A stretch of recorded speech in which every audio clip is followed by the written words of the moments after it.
Ultra Trail Gaspésia 100 remporte le prix d'organisation québécoise de compétition en cross-trail montagne pour l'année 2022. C'est avec fierté que le directeur de course Jean-François Tappe s'est vu remettre ce prix par la Fédération québécoise d'athlétisme lors de son 29e gala de reconnaissance Athlétas. Il discute avec Marc de l'organisation de l'Ultra Trail et des événements à venir cet hiver et l'été prochain. Alors bonjour Jean-François, comment vas-tu?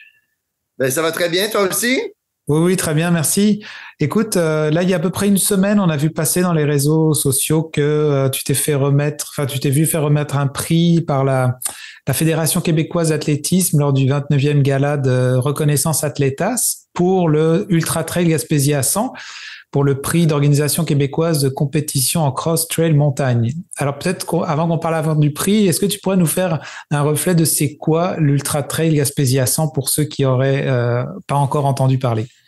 Oui, l'Ultra Trail Gaspésia 100, en fait, c'est un événement de course en sentier qu'on tient depuis 7 ans déjà du côté de Percé. Donc, c'est des courses qui se déroulent exclusivement en forêt, dans les montagnes du Géoparc mondial UNESCO, les sentiers également de la ville de Percé qui se rendent jusqu'à la rivière aux Émeraudes, même jusqu'à Coin-du-Banc, puisqu'on utilise une partie de la plage. Donc, une course en sentier, c'est une course qui utilise différents segments qui sont non asphaltés, contrairement à la course à pied sur route où l'ensemble des parcours se déroule sur l'asphalte. Donc, l'Ultra Trail Gaspésia 100 offre des parcours qui débutent à 1 km avec les courses des enfants, mais ça va aussi jusqu'à 160 km. Donc, une course de 100 000 qui est, si on veut, le standard XX large nord-américain. Donc, les courses de 100 000, c'est une course qui dure quand même jusqu'à 30 heures pour les athlètes. Donc, c'est un gros défi pour les athlètes, mais aussi un gros défi pour notre organisation de prendre ça en charge, d'assurer la sécurité des gens, je le rappelle, en forêt et la nuit pour une partie de la course, comme la course dure 30 heures. Donc, c'est une belle galère qu'on tient à Percé depuis maintenant 7 ans. Alors, ma question est simple, mais pourquoi avoir reçu ce prix et qu'est-ce qu'il représente pour vous autres?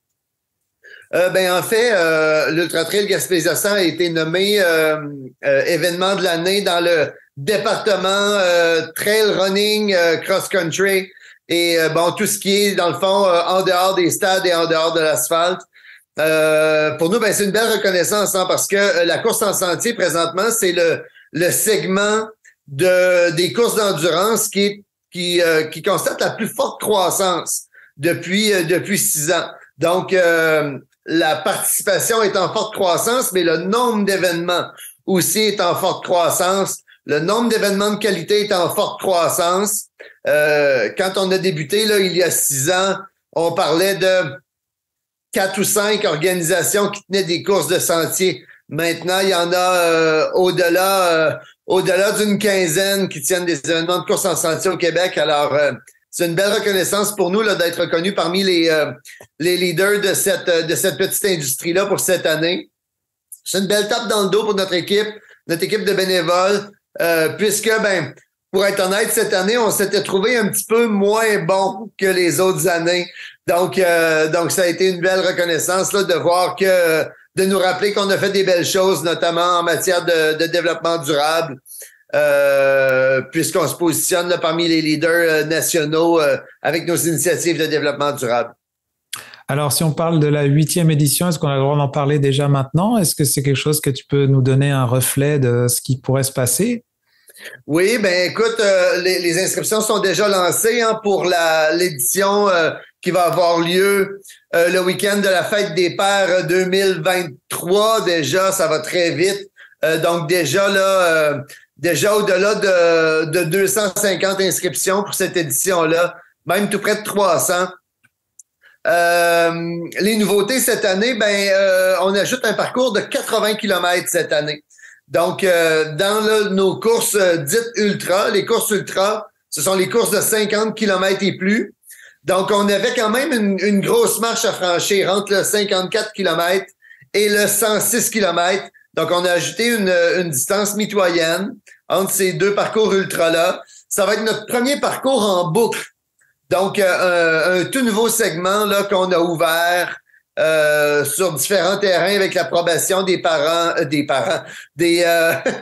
propriétaires plutôt, avec l'autorisation des propriétaires. Donc, on a ouvert là, une nouvelle section qui nous permet de boucler notre parcours principal. On souhaite également ramener le fameux Ultra Trail scolaire cette année. Donc, l'an dernier, là, un peu plus de 500 enfants des commissions scolaires francophones et anglophones de la Gaspésie ont participé à cet événement-là, un peu avant l'arrivée des coureurs adultes pour les parcours plus costauds. Donc, c'est une course qu'on ramène de nouveau à notre programme cette année. Et puis pour le reste, ben ça va être nos parcours habituels. C'est une formule gagnante quand même avec nos courses par étapes. Donc les gens peuvent venir à Percé et participer à une course par jour pendant 3 jours, en débutant avec la fameuse course sur l'île Bonaventure. Donc l'Ultra Trail Gaspésia-Centre, là, c'est un programme qui est quand même assez complexe. On donne généralement une douzaine de départs pendant la fin de semaine entre le vendredi et le dimanche midi. Donc, il y a vraiment là, des distances pour tous les goûts, pour tous les types de coureurs et même les randonneurs là, qui s'adonnent de plus en plus au trail running en marchant un peu plus vite qu'à l'habitude. Alors, c'est sûr que c'est loin 2023, bien que ça arrive à nos portes quand même, mais avant cet événement-là, qu'est-ce que tu recommanderais pour qu'on puisse faire durant l'hiver? Je sais que vous avez aussi des activités à venir. Oui, tout à fait. Donc cet hiver, on va être de retour avec la série Trail Polaire Gaspésia. Donc, probablement, là, 2 éditions de la série Trail Polaire qui vont avoir lieu cet hiver. Une en Gaspésie, puis une au Bas-Saint-Laurent. Donc, c'est des événements qui permettent de mettre à jour son entraînement, en regard aux événements de l'été. C'est sûr qu'un événement comme l'Ultra Trail Gaspésia, ça, on est au tout début de l'été. Donc, ça implique, là, que l'entraînement doit débuter pendant l'hiver. Puis les trails polaires avec nos courses en montagne dans les stations de ski, ben c'est une belle façon de se dépasser pendant l'hiver puis de se donner un objectif intermédiaire avant notre grand objectif de l'été. En tout cas, j'ai l'impression que tu t'ennuies pas. J'imagine que tu es quand même bien entouré. Tu parlais de bénévoles tout à l'heure, une bonne tape dans le dos.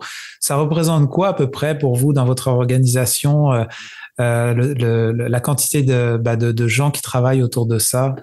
Oui, ben l'Ultra Trail Gaspésia-Centre, en fait, ben les événements Gaspésia, on est 2 personnes qui travaillons sur les projets toute l'année durant. Pendant l'Ultra Trail Gaspésia-Centre, on a une dizaine de personnes qui s'ajoutent à nous comme contractuels, qui s'occupent, qui gèrent différents aspects de l'organisation, l'accueil des bénévoles, les premiers soins. J'ai des adjoints à la direction des courses également. Donc, on a une dizaine de personnes qui se joignent à nous. Puis, bon an, mal an, là, on va travailler avec entre 70 et 100 bénévoles pour livrer l'événement pendant les 30 heures. Tu sais, comme je soulignais en tout début, c'est un gros défi de gérer la sécurité des gens pendant la nuit, principalement. C'est déjà un défi de gérer la sécurité dans la forêt.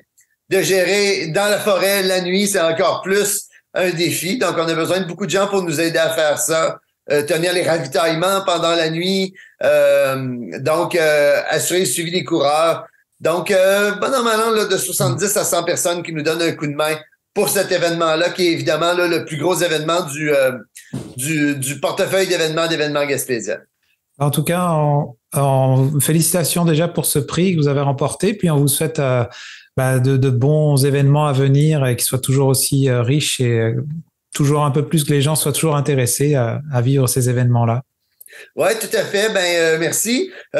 Pour la prochaine édition, on s'attend encore une fois à une édition record. À chaque année, on a toujours un nombre supérieur d'inscriptions de l'année précédente. Puis encore une fois, là, la ligne, la courbe de l'entrée des inscriptions nous laisse croire qu'on devrait encore une fois avoir un record cette année. Alors, on est très, très enthousiaste par rapport à ça, puis on a très hâte de recevoir les gens à Percé. Merci, Jean-François. Merci, Marc. Au plaisir. Vous écoutez votre reflet d'ici. Revoyez tous nos reportages sur notre site Internet. Besoin de faire votre entretien de véhicule à un prix qui défie toute concurrence? Rendez-vous au dépanneur chez Mario de Sainte-Thérèse de Gaspé. Notre mécanicien d'expérience saura répondre à tous vos besoins. pour un service courtois lors de votre plein d'essence, Dépanneur chez Mario, c'est l'endroit par excellence. Que ce soit pour l'épicerie, la bière, le vin ou le lavage de votre auto, au Dépanneur chez Mario, on prend soin de vous.